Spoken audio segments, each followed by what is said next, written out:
선명한 멍 자국이 드러난 태연이의 팔. 손가락이 미세하게 떨리고 있었습니다.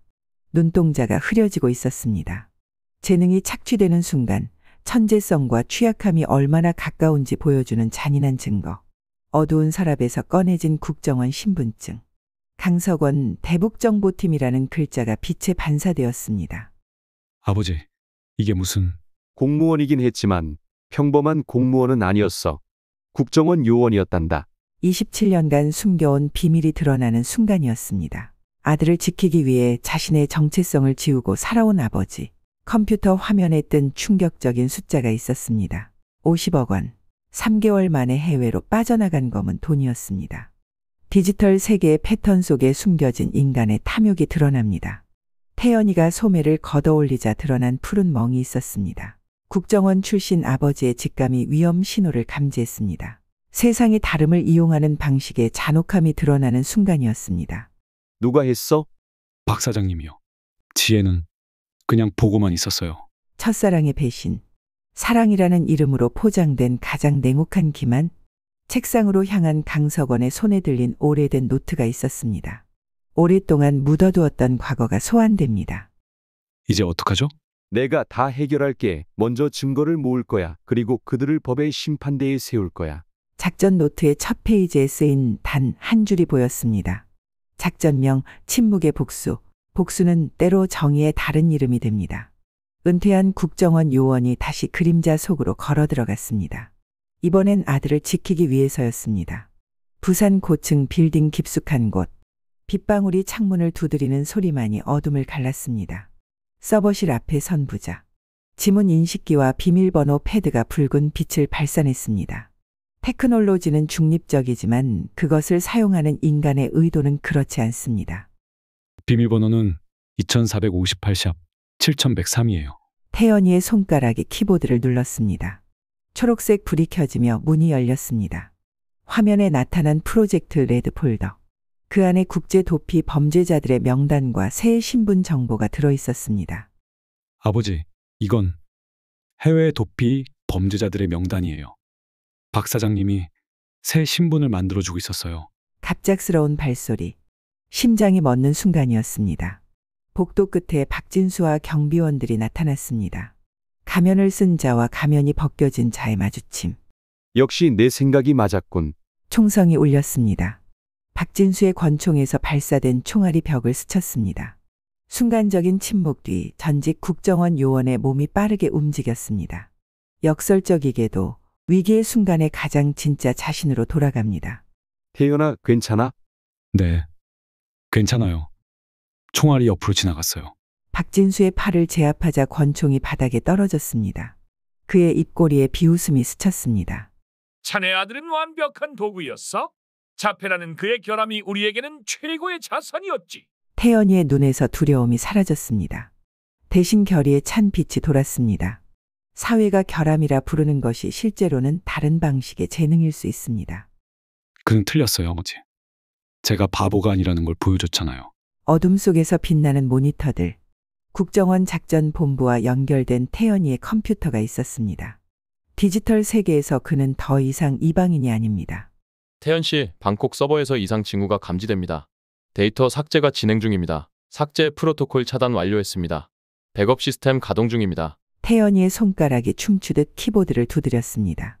5개국에서 동시에 진행되는 작전. 32명의 범죄자 체포. 장애라 불리던 것이 이제는 세상을 구하는 도구가 되었습니다. 국정원장의 사무실에서 태연이와 아버지가 회의를 진행했습니다. 통제의 공간에서 인정의 공간으로 바뀌는 순간이었습니다. 태연 씨, 우리 국정원에서 사이버 보안 분야의 특별 계약직으로 일해 주실 의향이 있으신지요? 태연이의 눈에 불안이 스쳤습니다. 제가 할 수 있을까요? 자폐 스펙트럼이 있는 사람도 그런 일을 할 수 있나요? 물론입니다. 그것이 태연 씨의 가장 큰 장점이라고 생각합니다. 창밖으로 보이는 서울의 밤.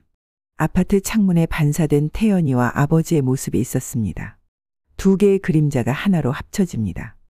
아버지, 솔직히 저는 돌아가고 싶지 않아요. 새로운 곳이요. 아무도 저를 모르는 곳. 좋은 생각이야. 새로 시작하자. 과거의 그림자를 뒤로하고 새로운 시작을 향해 나아가는 두 사람. 어둠 속에서도 빛은 언제나 찾아오는 법이니까. 침묵의 복수, 자신을 이용한 자들에게 정의를 실현하는 아버지와 아들의 이야기. 지금 시작합니다. 한강이 내려다 보이는 아파트 창가에 서서 커피 한 잔을 마시고 있었습니다. 15번째 해가 뜨는 은퇴 후의 아침이었습니다. 강석원. 그것이 제 이름입니다. 서류상으로는 평범한 공무원 출신 은퇴자였지만 실제로는 국정원 대북정보팀 요원이었습니다. 20년이 넘는 시간 동안 그림자처럼 살았습니다. 이제는 그저 아들과 조용히 살아가는 평범한 60대 남성일 뿐입니다. 커피잔을 내려놓고 태연이의 방을 향해 걸었습니다. 문을 살며시 열자 태연이는 여전히 깊은 잠에 빠져 있었습니다. 27살이 된 아들의 얼굴은 자고 있을 때면 여전히 어릴 적 그 모습 그대로였습니다. 무슨 꿈을 꾸고 있을까? 문득 궁금해졌습니다. 그때였습니다. 태연이의 핸드폰이 진동하기 시작했습니다. 화면에 지혜라는 이름이 보였습니다. 민지혜, 태연이의 아내였습니다. 전화를 받아야 할까 고민하다가 결국 그대로 두었습니다. 태연이가 깨면 알려주기로 했죠. 부엌으로 돌아와 아침 식사를 준비했습니다. 계란찜, 두부조림, 밥과 국. 태연이가 좋아하는 반찬들이었습니다. 은퇴 후 요리에 푹 빠진 제가 만든 손맛이 담긴 음식들이었죠. 마음 한구석이 쓰라렸습니다. 사실 이 요리들은 태연이와 지혜가 함께 살던 부산 집에서 먹어야 할 음식이었습니다. 그런데 지금은 아버지? 뒤에서 들려온 목소리에 돌아봤습니다. 태연이가 잠에서 깬 얼굴로 서 있었습니다. 눈가에 붉은 기가 남아 있었고 얼굴에는 회복되지 않은 피로가 역력했습니다. 일어났구나. 핸드폰에 지혜에게서 전화 왔더라. 태연이의 눈빛이 순간 흔들렸습니다. 손이 미세하게 떨리기 시작했습니다. 자폐 스펙트럼이 있는 태연이는 감정의 변화가 있을 때 이렇게 작은 떨림으로 표현했습니다. 안 받을래요. 짧게 대답한 태연이가 식탁에 앉았습니다. 식사를 차렸지만 태연이는 숟가락을 들지 않았습니다. 그저 밥 공기만 멍하니 바라보고 있었습니다. 밥 먹자. 계란찜 만들었어. 내가 좋아하는 거. 태연이는 천천히 숟가락을 들었습니다. 하지만 음식을 입에 넣기보다는 그저 밥알을 헤집고 있었습니다. 무언가 말하고 싶어하는 기색이 역력했습니다. 아버지, 제가 바보 같죠? 순간 마음이 울츠러들었습니다. 27년 동안 수없이 들었던 질문이었습니다. 처음에는 아이가 스스로를 이해하지 못했을 때, 그 다음에는 학교에서 친구들에게 놀림을 당했을 때, 그리고 이제는 결혼 생활이 무너지고 있는 지금. 아니야, 태연아. 넌 그저 세상을 다르게 보는 것뿐이야. 태연이의 자폐 스펙트럼은 3살 때 처음 진단받았습니다. 그때부터 시작된 긴 여정이었습니다. 의사소통의 어려움, 사회적 상호작용의 한계, 반복적인 행동 패턴. 그러나 태연이에게는 특별한 재능이 있었습니다. 컴퓨터 코딩에 천부적인 소질이 있었습니다. 마치 컴퓨터 언어가 그의 모국어인 것처럼 자연스럽게 다뤘습니다. 지혜가 저보고 쓸모없다고 했어요. 태연이의 말에 가슴이 철렁 내려앉았습니다. 순간 치밀어 오르는 분노를 억누르기 위해 깊게 숨을 들이마셨습니다. 지혜와 그 가족들에 대한 의심이 점점 확신으로 바뀌고 있었습니다. 언제 그랬어? 어제요. 제가 코드를 잘못 입력했다고 회사에 큰 손해를 입혔대요. 태연이는 6개월 전 결혼 직후 부산으로 내려가 장인 박진수가 소개해준 IT 회사에 취직했습니다. 신혼의 단꿈도 잠시, 최근 몇 개월 사이 태연이의 목소리에서 활기가 사라졌습니다. 전화 통화도 줄어들었고 가끔 연락이 닿아도 짧게 끝내곤 했습니다. 그런데 아버지, 제가 입력한 코드가 맞았어요. 확인했는데 누군가 제 계정으로 접속해서 코드를 바꾼 것 같아요. 태연이의 말에 귀가 번쩍 뜨였습니다. 국정원에서 근무했던 경험이 본능적으로 경고음을 울렸습니다. 이건 단순한 실수가 아니라 의도적인 조작이었습니다. 그래서 어제 몰래 로그 기록을 확인했어요. 그랬더니 박 사장님이 지혜 아버지가 저한테 화를 냈어요. 회사 기밀을 뒤지고 있다면서. 태연이의 목소리가 점점 작아졌습니다. 손떨림이 더욱 심해졌고 이제는 어깨까지 미세하게 떨고 있었습니다. 그리고 이걸 보세요. 태연이가 소매를 걷었습니다. 팔에 선명한 멍 자국이 드러났습니다. 분노가 치밀어 올랐습니다. 제 안에서 원망이 툭하고 튀어났습니다. 내가 왜 진작 알아차리지 못했을까? 아들을 보호하지 못한 무력감이 온몸을 감쌌습니다. 누가 했어? 목소리가 떨렸습니다. 이미 답을 알고 있었지만 확인하고 싶었습니다. 박 사장님이요. 지혜는 그냥 보고만 있었어요. 태연이의 말에 가슴이 무너져 내렸습니다. 며느리와 그 아버지에 대한 의심이 현실이 되어 돌아왔습니다. 처음 만났을 때부터 느꼈던 불편한 감각이 맞았던 것입니다. 어떻게 여기 온 거야? 부산에서 서울까지? 기차 탔어요. 지갑을 두고 왔다고 거짓말하고 도망쳤어요. 태연이의 용기에 가슴이 뭉클해졌습니다. 자폐 스펙트럼이 있는 그에게 낯선 환경에서의 판단과 행동은 매우 어려운 일이었습니다. 그런데도 스스로 판단하고 탈출한 것입니다. 잘했어. 아주 잘했어. 태연이를 꼭 안아주었습니다. 그의 어깨가 작게 떨렸습니다. 아마도 오랜만에 느끼는 안전함 때문이었을 것입니다. 이제 어떡하죠? 태연이의 질문에 답하기 전 문득 20년 전의 기억이 떠올랐습니다. 수진이 떠나던 날의 기억이었습니다. 더는 못 살겠어, 석원 씨. 수진은 여행 가방을 꾸리고 있었습니다. 표정은 단호했고 눈빛에는 결심이 서려 있었습니다. 태연이는 어떡하고? 3살밖에 안 된 아들을 두고 가. 목소리가 떨렸습니다. 분노와 절망이 뒤섞인 감정이었습니다. 나도 엄마야. 내 아들이 얼마나 소중한지 알아. 하지만 당신 때문에 우리 가족이 위험해. 수진의 말에 할 말을 잃었습니다. 북한 공작원으로 의심되는 인물을 추적하던 중 그들에게 제 신원이 노출되었습니다. 가족들의 안전이 위협받는 상황이었습니다. 내가 보호할 수 있어. 어떻게? 밤마다 악몽에 시달리면서? 창문마다 보안장치 설치하고 매일 불안에 떨면서? 그게 정상적인 가정생활이에요? 수진의 눈에 눈물이 고였습니다. 미워할 수 없었습니다. 그녀의 선택이 이해됐습니다. 정상적인 가정을 원하는 것은 당연한 권리였습니다. 태연이는 데려갈 수 없어요. 자폐 진단이 나왔어요. 어제. 특수교육이 필요하고 많은 시간과 관심이 필요해요. 나 혼자서는 감당할 수 없어요. 그 말을 끝으로 수진은 문을 열고 나갔습니다. 그것이 마지막이었죠. 이혼 서류가 도착했고 수진은 해외로 떠났습니다. 태연이와 저는 둘만 남겨진 것이었죠. 아버지? 태연이의 목소리에 현실로 돌아왔습니다. 기억의 늪에서 빠져나와 아들을 바라봤습니다. 걱정하지 마. 아빠가 다 해결할게. 책상으로 가서 오래된 서류 가방을 꺼냈습니다. 은퇴 후에도 버리지 못했던 물건들이 있었습니다. 국정원 시절 사용하던 장비들, 위조 신분증, 도청장치, 그리고 오래된 신분증. 강석원 국가정보원 대북정보팀이라고 씌어 있었습니다. 아버지, 그게 뭐예요? 태연이가 궁금한 듯 물었습니다. 아빠의 진짜 직업이야. 태연이의 눈이 커졌습니다. 놀라움과 당혹감이 섞인 표정이었습니다. 공무원 아니었어요? 공무원이긴 했지만 평범한 공무원은 아니었어. 국정원 요원이었단다. 태연이는 입을 다물지 못했습니다. 27년 동안 숨겨왔던 진실이 드러나는 순간이었습니다. 왜 말씀 안 하셨어요? 너를 보호하기 위해서였어. 그리고 평범하게 살고 싶었어. 휴대폰이 진동했습니다. 태연이의 핸드폰이었습니다. 화면에는 지혜라고 떴습니다. 태연이는 공포에 질린 표정으로 전화를 바라봤습니다. 받지 마. 내가 해결할게. 핸드폰을 끄고 서랍에 넣었습니다. 이제 박진수와 그의 가족이 어떤 사람들인지 파헤칠 시간이었습니다. 컴퓨터를 켜고 오래된 국정원 데이터베이스 접속 코드를 입력했습니다. 은퇴했지만 비상시에 쓸 수 있는 백도어 접속 권한이 아직 남아 있었습니다. 태연이는 제 옆에서 놀란 눈으로 화면을 쳐다봤습니다. 아버지, 그거 불법 아니에요? 불법이야. 하지만 널 지키기 위해서라면. 컴퓨터 화면에 박진수의 정보가 떴습니다.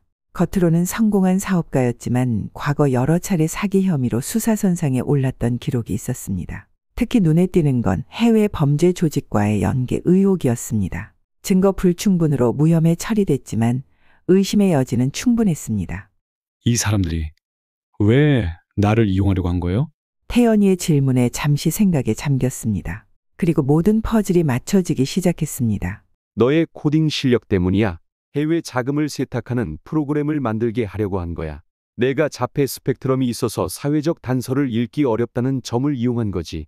태연이의 얼굴이 창백해졌습니다. 자신이 범죄에 이용되고 있었다는 사실을 깨달은 순간이었습니다. 내가 범죄자예요? 아니야. 넌 피해자야. 그들이 널 속인 거야. 태연이를 꼭 안아주었습니다. 떨고 있는 아들의 몸을 느끼며 마음이 아팠습니다. 얼마나 무서웠을까, 얼마나 혼란스러웠을까 생각하니 가슴이 찢어질 것 같았습니다.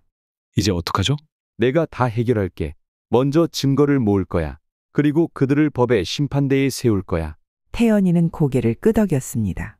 아들의 눈에는 오랜만에 신뢰의 빛이 돌아오고 있었습니다. 도와드릴게요, 아버지. 그 말에 가슴이 뭉클해졌습니다. 은퇴한 국정원 요원과 자폐 스펙트럼이 있는 그의 아들. 어쩌면 우리는 최강의 팀일지도 모른다는 생각이 들었습니다. 좋아. 이제부터 시작이야. 서랍에서 오래된 노트를 꺼냈습니다. 20년 전 북한 공작원을 추적할 때 사용했던 작전 노트였습니다. 첫 페이지를 열고 펜을 들었습니다. 작전명 침묵의 복수. 이제 그림자 속에 숨어있던 요원이 다시 일어날 시간이었죠. 아들을 지키기 위해, 정의를 위해 창밖으로 햇살이 쏟아졌습니다. 어두운 그림자 속에서도 빛은 언제나 찾아오는 법이니까요. 햇살이 창문을 통해 은은하게 스며들었습니다. 태연이의 방에 놓인 컴퓨터 화면에는 수많은 코드들이 빼곡히 채워져 있었죠. 손가락은 키보드 위에서 마치 피아니스트처럼 춤을 추고 있었습니다. 숨소리조차 들리지 않을 정도로 집중하고 있었던 거죠. 태연아, 점심 먹자. 문을 열고 들어가자 태연이는 미동도 하지 않았습니다. 이런 모습은 익숙했습니다. 몰입의 상태에 빠진 태연이를 현실로 돌아오게 하는 것은 결코 쉬운 일이 아니었습니다. 태연이, 어깨를 가볍게 건드리자 그제야 화면에서 눈을 뗐습니다. 눈을 깜빡이며 천천히 시선을 돌렸습니다. 아, 아버지. 점심이요? 태연이의 목소리는 마치 먼 곳에서 돌아온 사람처럼 흐릿했습니다. 자폐 스펙트럼을 가진 아들의 특별한 세계는 언제나 제게 경이로움을 안겨주었습니다. 김치찌개 끓였어. 내가 좋아하는 거. 태연이는 의자에서 일어났습니다. 컴퓨터 화면을 보니 놀라운 코드들이 눈에 들어왔습니다. 비록 코딩의 문외한이었지만 아들의 재능이 얼마나 대단한지는 알 수 있었습니다. 뭘 만들고 있는 거야? 새로운 보안 시스템이요. 해킹을 방지하는 프로그램이에요. 태연이의 눈이 반짝였습니다. 코딩을 이야기할 때만큼은 그의 말투도 표정도 달라졌습니다. 어떤 사회적 상호작용에서도 보기 힘든 생기가 돌았습니다. 식탁에 앉아 김치찌개를 먹으며 태연이의 어린 시절이 떠올랐습니다. 처음 태연이의 특별한 재능을 발견했던 그날의 기억이 생생했습니다. 강 선생님, 태연이가 컴퓨터를 완전히 분해했습니다. 유치원 선생님의 다급한 전화에 급히 달려갔습니다. 당시 5살이었던 태연이는 교실 한 구석에서 완전히 분해된 컴퓨터 부품들을 차분히 정리하고 있었습니다. 태연아, 뭐 하고 있니? 태연이는 고개를 들지 않고 대답했습니다. 고치고 있어요. 느려서요. 놀랍게도 태연이는 그 컴퓨터를 다시 조립했고 더 빠르게 작동하도록 만들었습니다. 그날 이후 태연이에게 컴퓨터를 가르치기 시작했습니다. 10살 때는 이미 간단한 프로그램을 만들었고 16살 때는 전국 프로그래밍 대회에서 우승했습니다. 아버지, 생각해봤는데 태연이의 목소리에 기억 속에서 빠져나왔습니다. 뭐? 박 사장님이 왜 저한테 그런 짓을 했는지 이제 알 것 같아요. 태연이는 숟가락을 내려놓고 진지한 표정을 지었습니다. 그의 눈빛이 흔들렸습니다. 손도 미세하게 떨기 시작했습니다. 말해봐. 제가 만든 코드예요. 돈을 옮기는 프로그램이었어요. 처음엔 회사 자금을 관리하는 시스템인 줄 알았어요. 하지만 그게 아니었어요.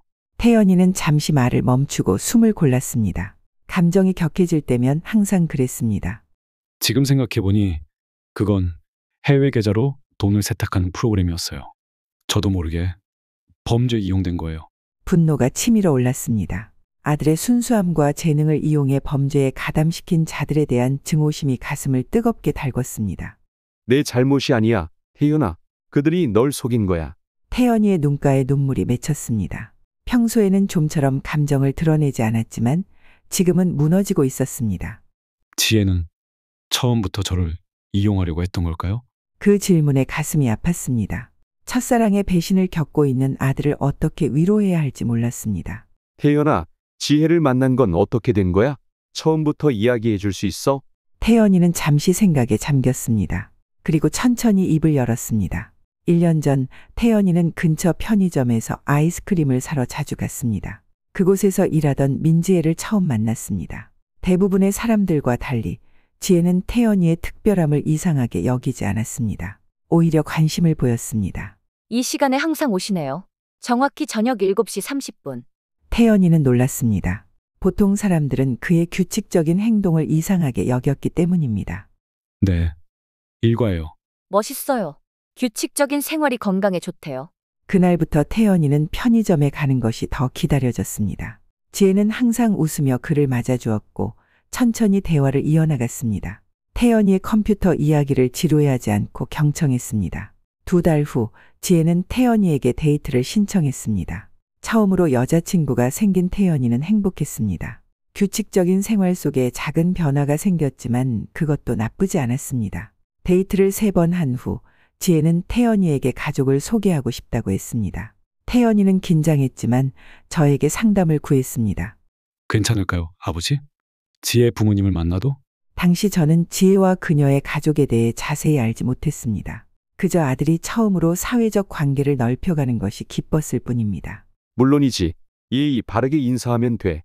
그렇게 태연이는 민지의 가족을 만났습니다. 박진수와 그의 아내 그리고 지혜의 오빠까지. 겉으로는 화목한 가정처럼 보였습니다. 첫 만남에서 박진수는 태연이의 컴퓨터 실력에 깊은 관심을 보였습니다. 특히 보안 시스템과 관련된 기술에 대해 물었습니다.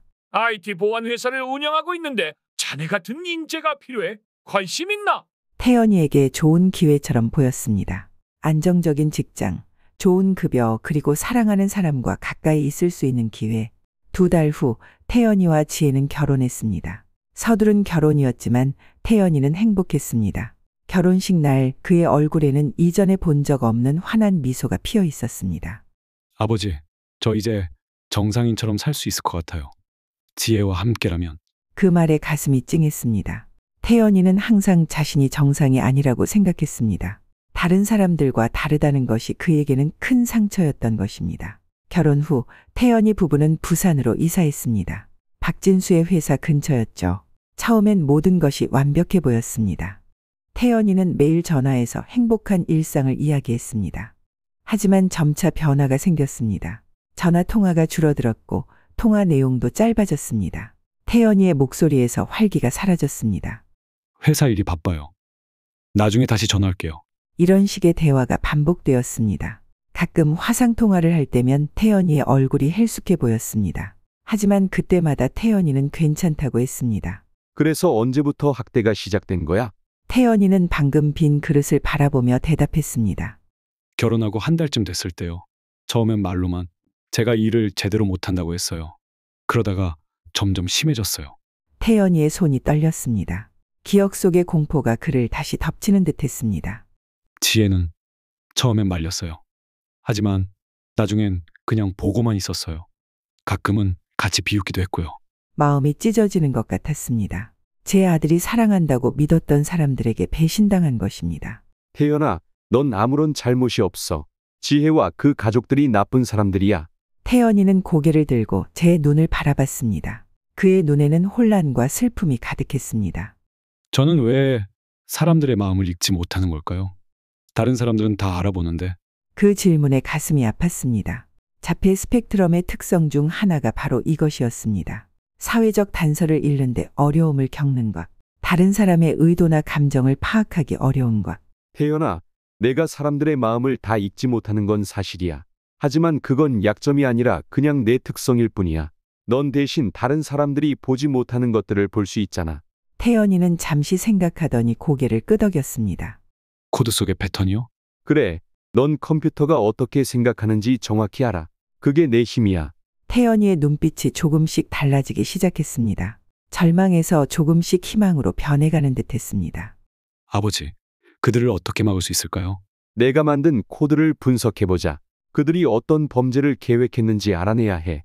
태연이는 결연한 표정을 지었습니다. 떨리던 손이 이제는 단단히 주먹을 쥐었습니다. 도와드릴게요. 함께 태연이의 방으로 향했습니다. 컴퓨터 앞에 앉은 태연이는 마치 다른 사람처럼 변했습니다. 손가락이 키보드 위에서 빠르게 움직였고 화면에는 복잡한 코드들이 나타났습니다.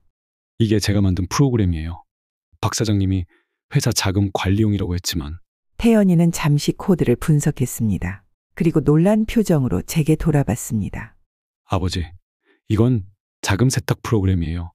국내 계좌에서 해외 페이퍼 컴퍼니로 돈을 옮기고 추적이 불가능하게 만드는 거예요. 코드를 자세히 보니 태연이의 설명이 이해됐습니다. 비록 프로그래밍에 대해서는 문외한이었지만 국정원에서 경제 범죄를 추적했던 경험이 있었습니다.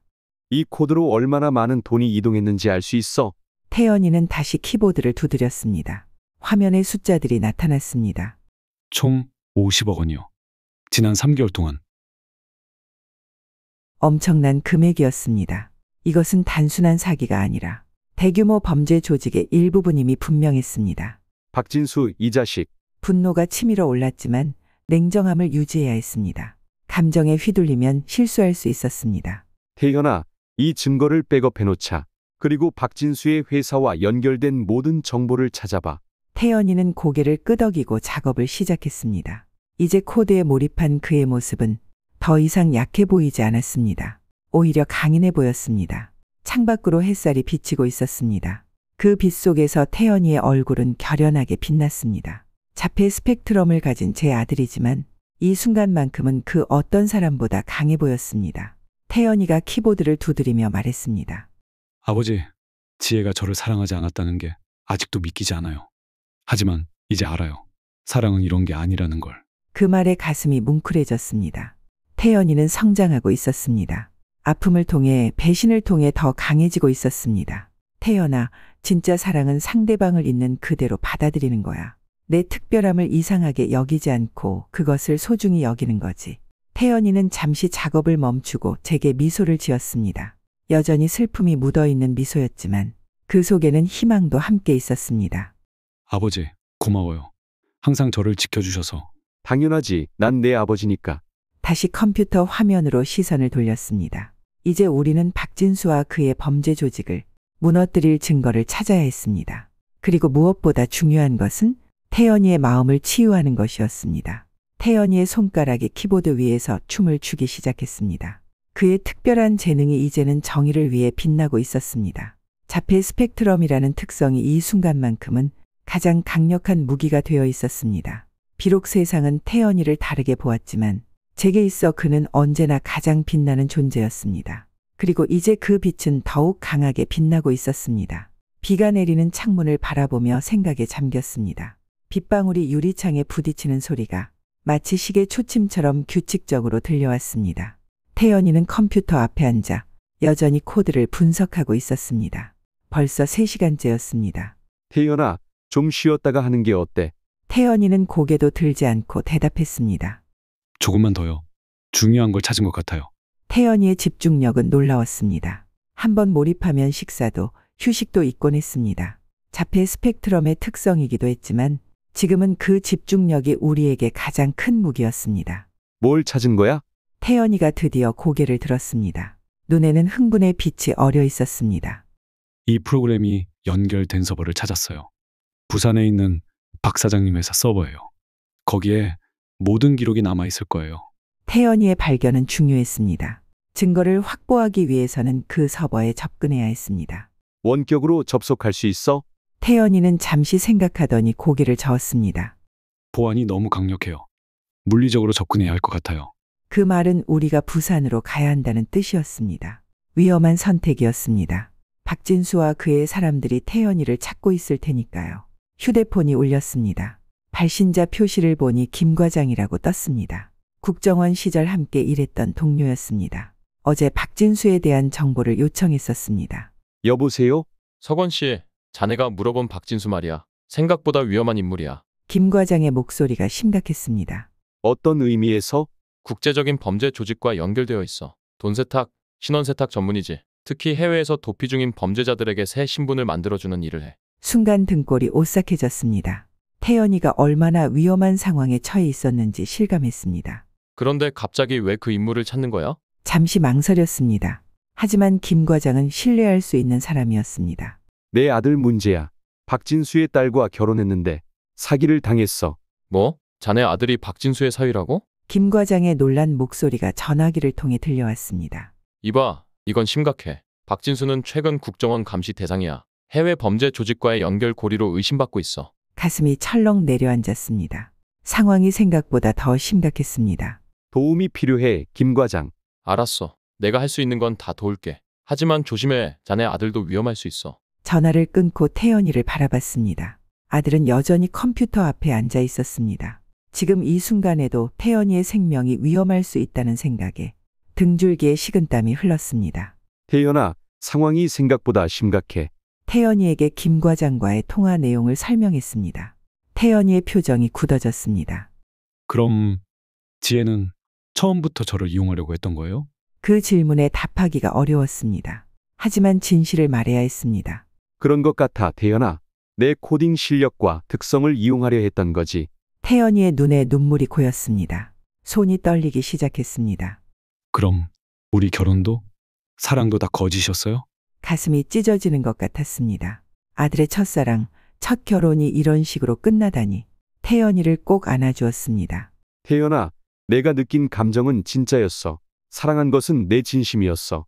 태연이의 어깨가 흔들렸습니다. 조용히 울고 있었습니다. 아들의 눈물을 닦아주었습니다. 이제 어떻게 해야 할까요? 태연이의 질문에 잠시 생각에 잠겼습니다. 그리고 결심했습니다. 부산에 가야겠다. 증거를 확보하고 박진수를 법의 심판대에 세워야 해. 태연이의 눈이 커졌습니다. 공포가 스쳐 지나갔습니다. 다시 거기에요? 저 못 가요. 태연이의 공포를 이해했습니다. 학대받았던 장소로 돌아간다는 것은 큰 트라우마일 테니까요. 넌 여기 있어도 돼. 내가 다녀올게. 태연이는 잠시 생각하더니 고개를 저었습니다. 아니요, 같이 갈게요. 제 도움이 필요할 거예요. 서버에 접근하려면. 태연이의 용기에 가슴이 뿌듯해졌습니다. 공포를 이겨내려는 모습이 자랑스러웠습니다. 고마워, 태연아. 하지만 위험할 수 있어. 알아요. 그래도 제가 해야 할 일이에요. 태연이의 눈빛이 달라졌습니다. 두려움 속에서도 강인함이 느껴졌습니다. 다음 날 아침, 우리는 부산행 KTX에 올랐습니다. 창밖으로 빠르게 지나가는 풍경을 바라보며 작전 계획을 세웠습니다. 일단 박진수의 회사에 들어가야 해. 하지만 정면으로 접근하기는 위험해. 태연이는 긴장한 표정으로 고개를 끄덕였습니다. 손이 약간 떨리고 있었지만 결연한 의지가 느껴졌습니다. 회사 구조도를 그려봐. 내가 일했던 곳이니까 잘 알겠지? 태연이는 노트북을 꺼내 회사 구조를 그리기 시작했습니다. 세밀하게 각 층과 사무실 위치를 표시했습니다. 서버실은 지하 1층에 있어요. 출입 통제가 엄격해요. 지문 인식과 비밀번호가 필요해요. 비밀번호는 알아? 태연이는 잠시 생각하더니 고개를 끄덕였습니다. 한번 박 사장님이 입력하는 걸 봤어요. 기억나요? 자폐 스펙트럼을 가진 태연이의 뛰어난 기억력이 이런 순간에 큰 도움이 되었습니다. 지문 인식은 어떻게 통과하지? 박 사장님, 지문이 필요해요. 어려운 과제였습니다. 하지만 국정원 시절 배웠던 기술들이 떠올랐습니다. 지문은 내가 해결할게. 부산에 도착했을 때는 이미 저녁이 되어 있었습니다. 호텔에 체크인한 후 밤중에 회사로 침입하기로 계획을 세웠습니다. 태연이는 점점 더 긴장하는 것 같았습니다. 손떨림이 심해졌고 말도 더 더듬기 시작했습니다. 괜찮을까요, 아버지? 태연이의 어깨를 감싸 안았습니다. 걱정 마, 내가 지켜줄게. 저녁을 먹은 후 필요한 장비를 준비했습니다. 국정원에서 일할 때 사용하던 도구들이었습니다.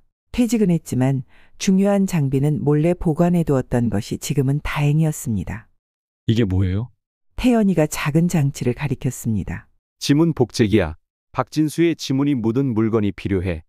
그의 사무실에 있는 커피잔을 가져올 수 있을 것 같아요.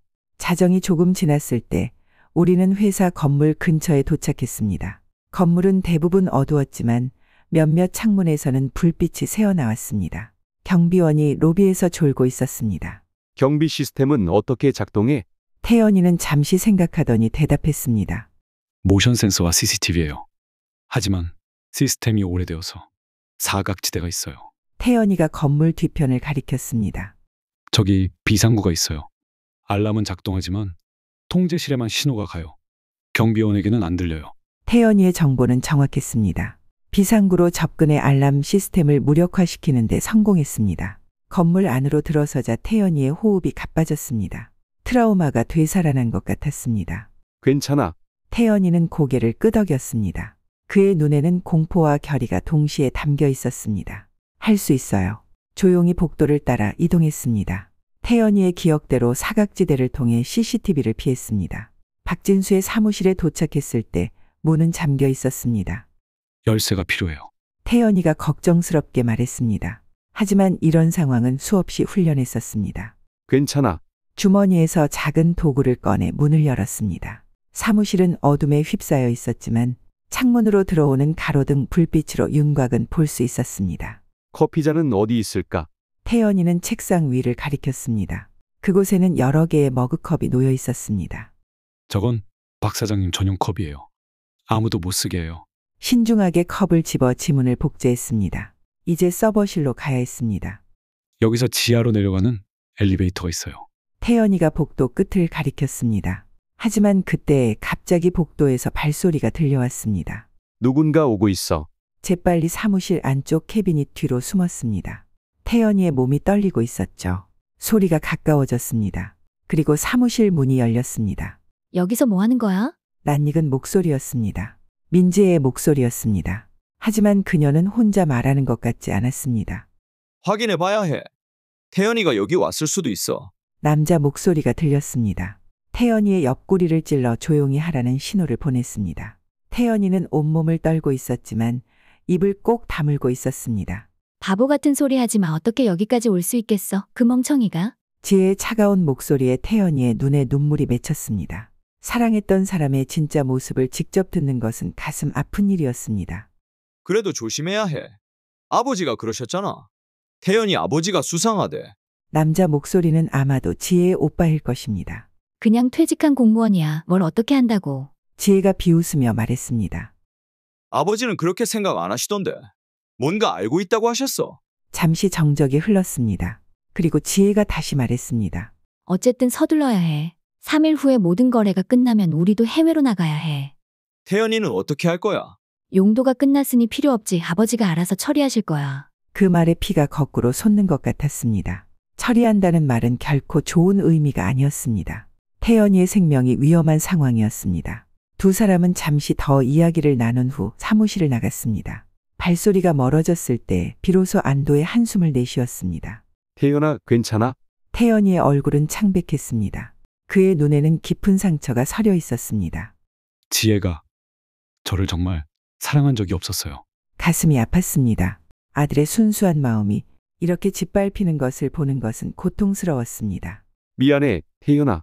태연이는 눈물을 훔치고 일어나는데 그의 눈빛이 달라져 있었습니다.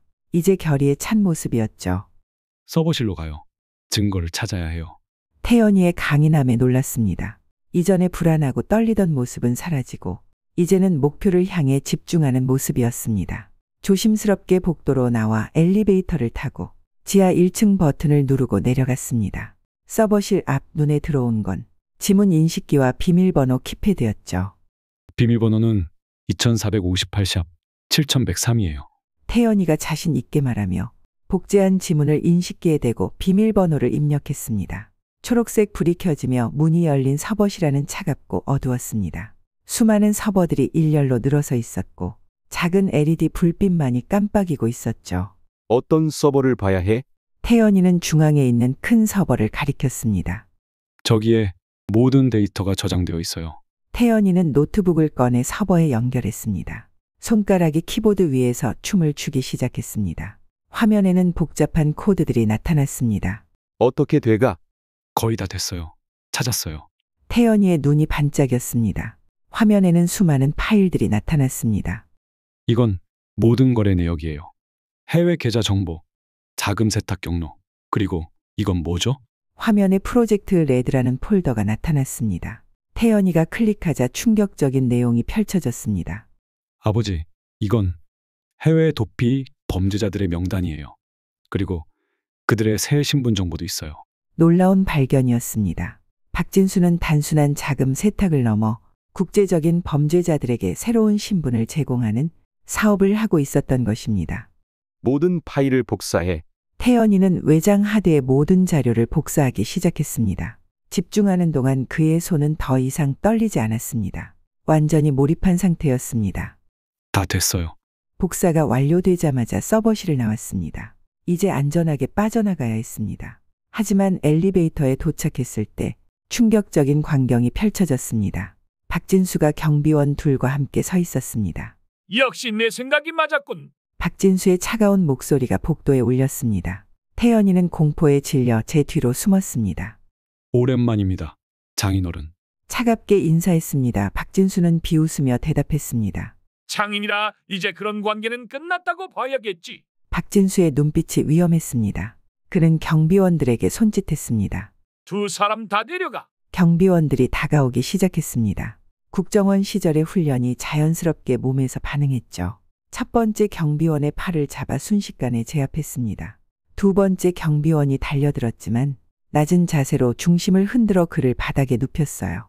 나이가 들었지만 몸에 밴 반사신경은 여전히 예리했습니다. 15년간의 현장 임무에서 익힌 기술들이 마치 어제 배운 것처럼 자연스럽게 흘러나왔어요. 박진수의 얼굴이 창백해졌습니다. 경비원들이 쓰러지자 그는 마치 쥐가 코너에 몰린 것처럼 불안하게 시선을 좌우로 돌렸죠. 그의 눈빛에서 처음으로 공포와 당혹감이 느껴졌습니다. 그동안의 거만함은 온데간데 없이 사라졌어요. 넌 평범한 공무원이 아니었군. 그렇습니다. 국정원 대북정보팀 요원이었죠. 박진수는 재킷 안쪽을 향해 손을 움직였습니다. 그 동작은 20년간 현장에서 수없이 봐온 위험 신호였어요. 무기를 꺼내려는 자의 특유의 어깨 움직임이었습니다. 순간적으로 경계태세를 높였죠. 움직이지 마세요. 경고를 무시한 채 박진수가 주머니에서 권총을 꺼내는 순간 태연이가 앞으로 뛰어나왔습니다. 그의 행동은 예상치 못한 것이었어요. 평소의 태연이라면 위험 상황에서 경직되거나 뒤로 물러섰을 텐데 이번에는 달랐습니다. 아버지, 조심해요. 총성이 울렸고 심장이 멎는 것 같았어요. 한순간 태연이가 다쳤을지도 모른다는 공포가 온몸을 휘감았습니다. 그러나 다행히 총알은 벽을 맞췄고 그 짧은 틈을 놓치지 않고 박진수에게 달려들어 그의 손목을 강하게 꺾었죠. 날카로운 비명과 함께 권총이 바닥에 떨어졌습니다. 박진수의 팔을 등 뒤로 꺾어 완전히 제압했어요. 무모한 짓을 하는군. 박진수는 고통에 얼굴을 찡그렸지만 여전히 그의 눈에는 도끼가 남아 있었습니다. 패배를 인정하지 않는 오만함이 그의 표정에서 읽혔어요. 태연아, 괜찮아? 태연이는 벽에 기대어 서 있었습니다. 얼굴은 하얗게 질려 있었지만 그의 눈에는 놀랍게도 결연한 의지가 깃들어 있었어요. 두려움에 떨고 있는 것 같지 않았죠. 네, 괜찮아요. 총알이 옆으로 지나갔어요. 태연이는 여전히 노트북과 외장 하드를 꽉 쥐고 있었습니다. 그의 손가락 마디가 하얗게 변할 정도로 세게 쥐고 있었어요. 증거를 지키려는 그의 모습에 가슴이 뭉클해졌습니다. 자폐 스펙트럼이 있는 아들이지만 이 순간 그는 어느 훈련된 요원보다도 강인한 의지를 보여주고 있었죠.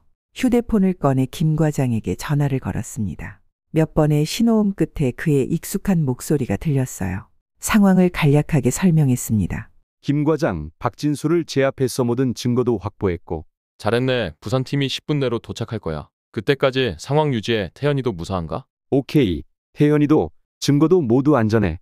전화를 끊고 박진수를 바닥에 엎드리게 한 채 감시를 계속했어요. 그의 차가운 눈빛이 마치 독사처럼 느껴졌습니다. 비록 제압되었지만 그의 눈에는 여전히 교활함이 깃들어 있었어요. 왜 내 아들을 이용했지?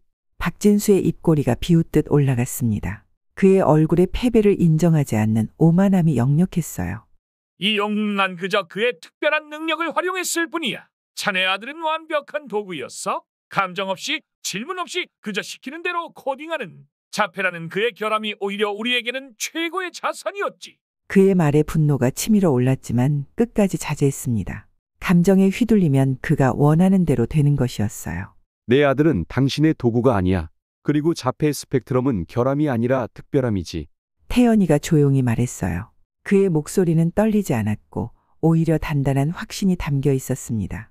그는 틀렸어요, 아버지. 제가 바보가 아니라는 걸 보여줬잖아요. 사람들의 마음을 읽는 건 어려울지 몰라도 코드 속의 진실은 볼 수 있어요. 우리가 이겼어요. 그 말에 가슴이 뭉클해졌습니다.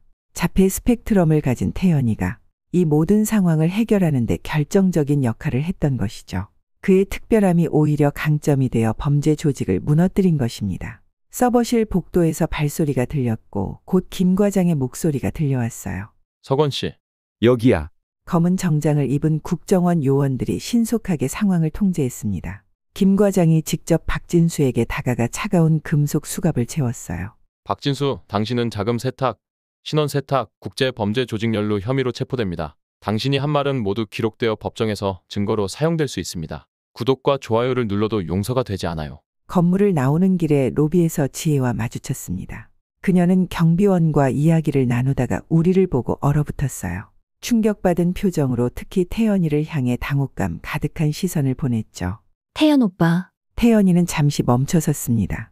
그의 손이 미세하게 떨렸지만 곧 안정을 찾았어요.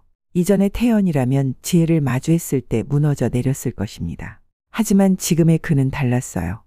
안녕, 지혜야. 난 이제 괜찮아. 네가 나를 사랑하지 않았다는 것도 알아. 하지만 괜찮아. 나는 나 자신을 사랑하니까. 지혜의 목소리가 떨렸습니다. 그녀의 눈에 눈물이 고였지만 그것이 진심인지 연기인지는 알 수 없었어요. 태연 오빠, 난 정말로. 더는 거짓말하지 마. 태연이의 단호한 목소리에 지혜는 말을 잇지 못했습니다. 국정원 요원이 다가와 그녀의 팔을 잡았어요. 민지혜 씨, 당신도 함께 가야 합니다. 공범 혐의가 있습니다. 달이 구름 사이로 모습을 드러낸 밤, 건물 앞 주차장에서 태연이와 나란히 서서 푸른 달빛을 바라봤습니다. 초여름 밤바람이 선선하게 불어왔어요. 태연이의 어깨에는 더 이상 두려움의 무게가 없었죠. 대신 그의 등은 어느 때보다 곧게 펴져 있었습니다. 자신의 상처를 딛고 일어선 모습이었어요. 정말 끝난 거예요, 아버지? 태연이의 목소리는 안도감으로 가득했습니다. 달빛 아래 그의 눈에는 이제 평화가 깃들어 있었어요. 그래, 이제 정말 끝났어. 너의 새로운 시작이 기다리고 있어. 태연이의 어깨를 감싸 안았습니다. 그는 더 이상 떨지 않았어요. 대신 그의 등은 어느 때보다 곧게 펴져 있었죠. 자신의 상처를 딛고 일어선 모습이었습니다. 김 과장이 우리에게 다가왔어요. 그의 얼굴에는 놀라움과 존경이 묻어났습니다. 서울로 돌아갈 준비 됐나? 태연군 덕분에 국제 범죄 조직을 일망타진할 수 있게 됐어. 이런 대규모 작전이 성공한 것은 오랜만이야. 태연이는 쑥스러운 듯 미소 지었습니다. 그의 눈에는 자부심이 담겨 있었어요. 어쩌면 처음으로 그는 자신의 특별함을 부끄러워하지 않게 된 것 같았습니다. 집으로 가요, 아버지. 새벽 열차를 타고 서울로 향하는 길. 태연이는 창밖을 바라보며 깊은 생각에 잠겼습니다. 깜빡이는 그의 눈빛에는 이전과는 다른 성숙함이 깃들어 있었어요. 그는 이제 더 이상 세상을 두려워하지 않는 것 같았습니다.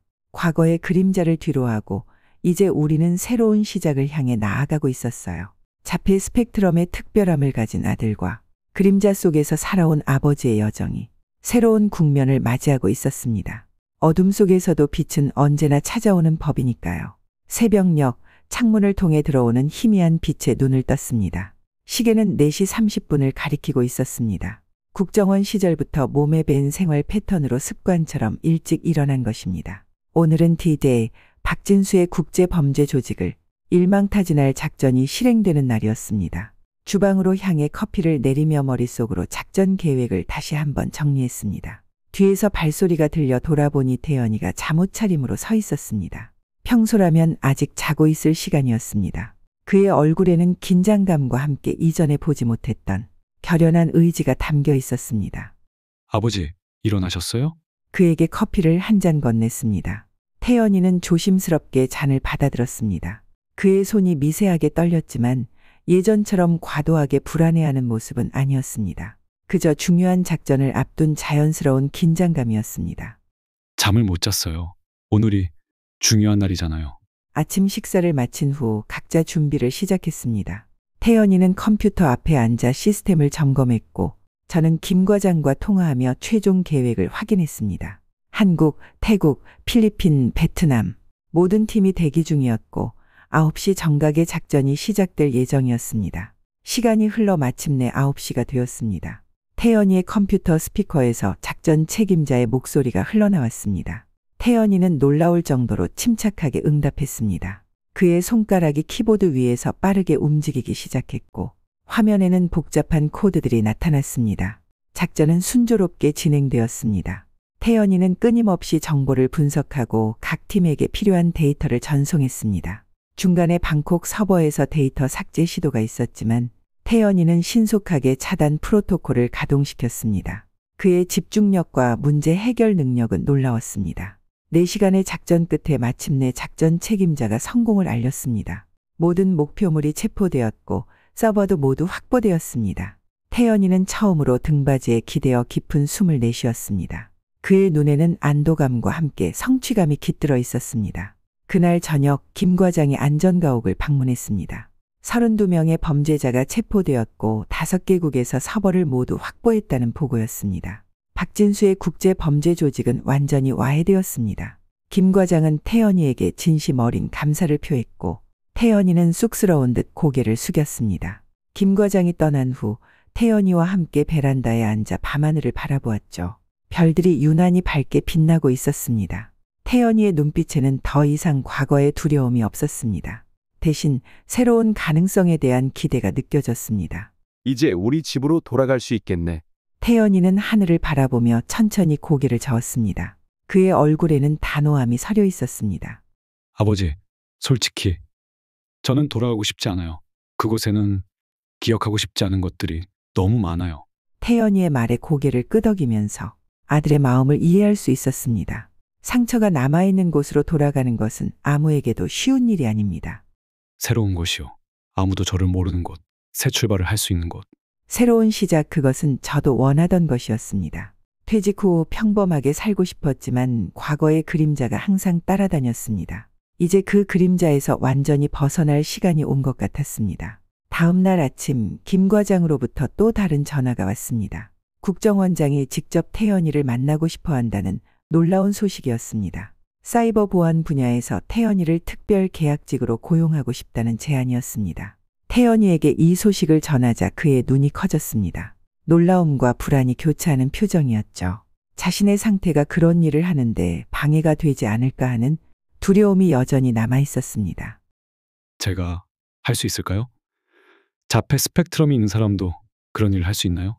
태연이의 눈에는 확신을 구하는 빛이 있었습니다. 그의 어깨를 꼭 잡아주었습니다. 자신의 특별함이 약점이 아니라 강점이 될 수 있다는 것을 그가 이해하길 바랐습니다. 물론이지. 오히려 내 특별함이 가장 큰 무기가 될 거야. 아무도 보지 못하는 패턴을 볼 수 있으니까. 태연이의 표정이 조금씩 밝아졌습니다. 그의 눈에 자신감이 서서히 차오르기 시작했습니다. 오후에 국정원 본부를 방문했습니다. 국정원장은 따뜻한 미소로 우리를 맞이했습니다. 태연이는 처음에는 긴장했지만 국정원장의 부드러운 태도에 점차 마음을 열기 시작했습니다. 국정원장은 태연이의 능력을 높이 평가했고 특히 그의 자폐 스펙트럼이 사이버 보안 분야에서 오히려 장점이 될 수 있다고 설명했습니다. 태연이는 잠시 생각한 후 한 가지 조건을 제시했습니다.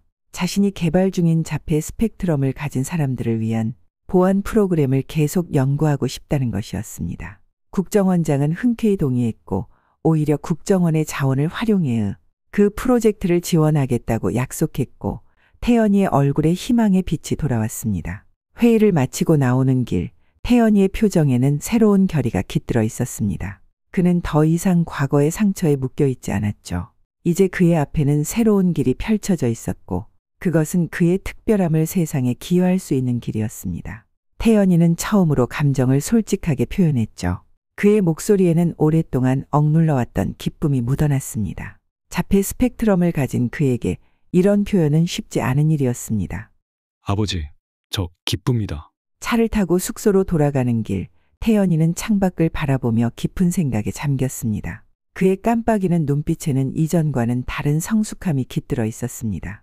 그는 이제 더 이상 세상을 두려워하지 않는 것 같았습니다. 과거의 그림자를 뒤로하고 이제 우리는 새로운 시작을 향해 나아가고 있었습니다. 태연이는 이제 자신의 상태를 더 이상 약점으로 보지 않게 되었습니다. 그것은 그를 특별하게 만드는 강점이었고 이제 그 특별함으로 세상에 기여할 준비가 되어 있었습니다. 이 두 부자의 앞날을 축복해 주신다면 구독과 좋아요로 응원해 주세요. 끝까지 시청해 주셔서 감사합니다.